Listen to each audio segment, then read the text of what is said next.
Imagine waking up one day and realizing the version of you that people admire most isn't even real. And yet, it's the version you feel forced to maintain. We live in a world where our digital identity is often more polished, more visible, and in some cases, feels even more real than our physical self. As we craft, filter, and present these idealized versions, chasing perfection in an algorithm-driven reality, we're just losing what makes us human: authenticity. So, the big questions are, how do we stay true to ourselves in a digital landscape that thrives on distortion? And how do we protect a sense of self from being shaped, filtered, and manipulated by the very technology we rely on? It's a struggle many people face today. But for me, it was more than digital. It was deeply personal. For years, I lived with the gap between how the world saw and who I really was. There was once a boy. From the outside, he was thriving, top of his class, driven, polished, the kind of person people point to and said, "You're going places." But inside, he felt completely lost. He didn't realize at the time, but he was performing, living a version of life that looked perfect, but felt hollow. Every achievement felt disconnected, like applause for a character he didn't recognize. Underneath the surface, that boy was deeply depressed.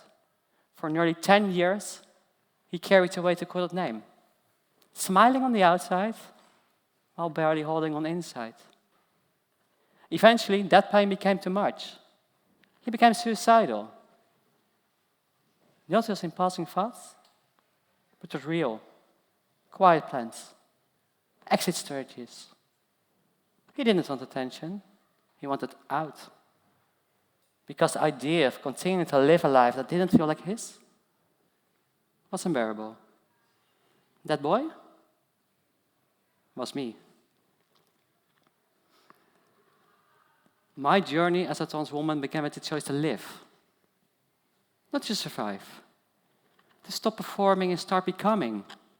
To close the gap between who the world saw and who I really was. And while my story begins with gender at its core, it's about something universal. The pain of living as someone you're not. That quiet expectation to fit in, to be liked, to be seen in a certain way, is something almost everyone faces today. And maybe you felt it too. That tension between being liked and being real. And nowhere is the pressure more present than in the digital world. Online we just don't share ourselves, we shape ourselves. We craft, we perform, and we polish. Until one day, the version of us that exists online starts to feel more real, more rewarded than the person behind the screen. That same struggle I once lived in silence is now woven into our digital lives. We're all balancing who we are with who we think we need to be. Crafting identities that are liked, followed, but not always true. How many of you have felt the pressure to post something that fits rather than something that's true? What starts as playful editing slowly turns into a trap. A digital closet where we hide parts of ourselves. That closet might be different for everyone, but the shape's the same. A version of us shaped by what gets approval, not by what feels true. Think back. Closets were once physical spaces to hide who we were. Especially for the LGBTQ community. Coming out meant claiming your truth. Today, we find ourselves in a new kind of closet. Digital spaces shaped by algorithms and expectations. We present ourselves into versions we think the world wants to see. Take Essena O'Neill. She was 19 and had over 500,000 followers. One day, she quit. She exposed the truth behind the perfect posts. Stage shots, endless takes, and constant anxiety. There was no comeback, just silence. Because being seen felt less real than being herself. The moment your digital self gains traction, it gains control. People expect consistency. Algorithms reward predictability. Your digital self becomes a role you feel forced to play. Every single day. From Airbus selfies to keyword optimizers, our lives start catering to what gets rewarded. 55% of cosmetic surgeons say patients' request now changes to match filtered selfies. A trend called Snapchat dysmorphia. And 46% of Gen Z says they live a double life. One version online and one offline. Not because they want to lie, but because being real comes at a cost. Why it matters? Because the moment you lose digital balance, the effects are real. Mental strain from upholding an identity that doesn't reflect you. Loss of autonomy, where the algorithms shape your decisions. And social distance, where people connect to your persona, not to you. Take Julia, a university student who started using AI filters for everything she posted. She landed a job interview, but in real life, the recruiter didn't even recognize her. She didn't get the job. And worse, she stopped showing her real face online entirely. So, what happens when people only know the version of you that performs and not the person you really are? Let's have a look at social media. There's an unwritten dating app rule. Post next to a dog, and your chances go up instantly, even if you're allergic for dogs. We've become experts at performance. CVs polished until they barely reflect a real person, influencers trapped in the brand they built, and flawless selfies and hunts with a swipe until we start believing that's how we should look. A recent study found that 71% of images shared online is AI enhanced. 71%. That's not an exception. That's a new normal. Just like porn once warped our expectations on sex. Perfect bodies, endless erections, women moaning on cue. Social media is doing the same to identity. It tells us how beauty, success, even joy should look like. Filtered, boosted, unreal.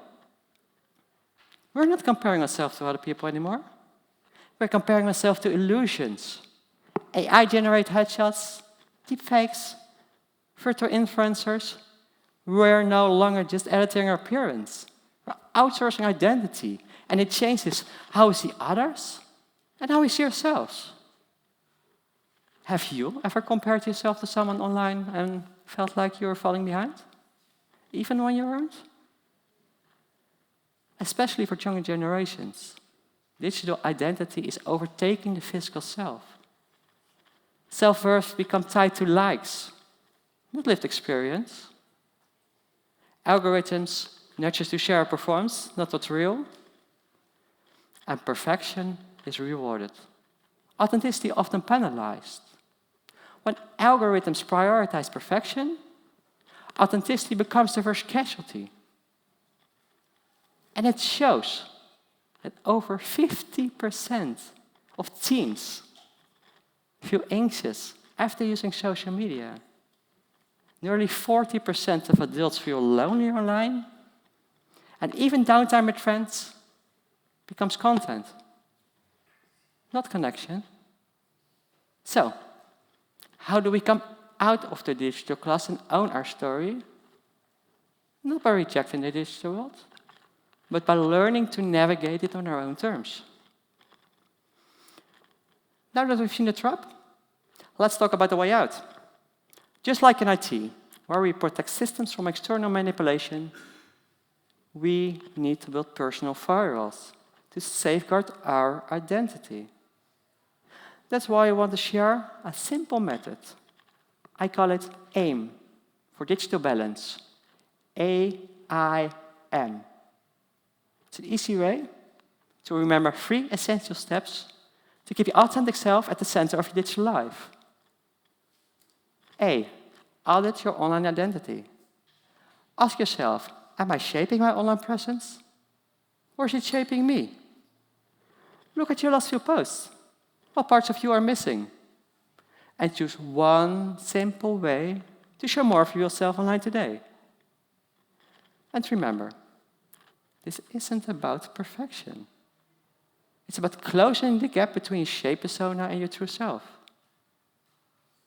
I ignore algorithmic pressure. Algorithms reward what's predictable, not how it's what's real.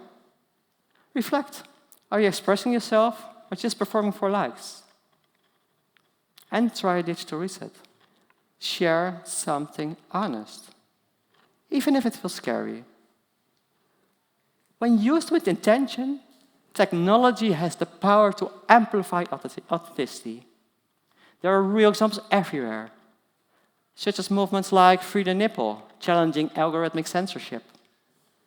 And in the end, the less you perform for the algorithm, the more you perform for yourself. And M, make intentional choices. Share content because it reflects who you are, not because it seeks validation. Pause before you post. Does this represent me or just my persona? And surround yourself with people and platforms that value authenticity over appearance. Every post is a choice. Perform for approval or show up as yourself. So, ask yourself, which version of you will you choose to put online tomorrow? We live in extraordinary times. AI, algorithms, and digital personas are evolving faster than we realize. We should aim for digital balance every single day. So start with A, audit your online identity. I, ignore algorithmic pressure. And M, make intentional choices. Sometimes I still think about that boy, the one who almost disappeared behind the performance. He didn't need more polish. He just needed space to be real. That boy once lived by a script he didn't write. Today I write my own. My personal journey taught me, sometimes the hard way, that if you don't own your story, someone or something else will write it for you. The same is true for your digital life. Will you take back control? Because no algorithm will ever care as much about your true story as you do.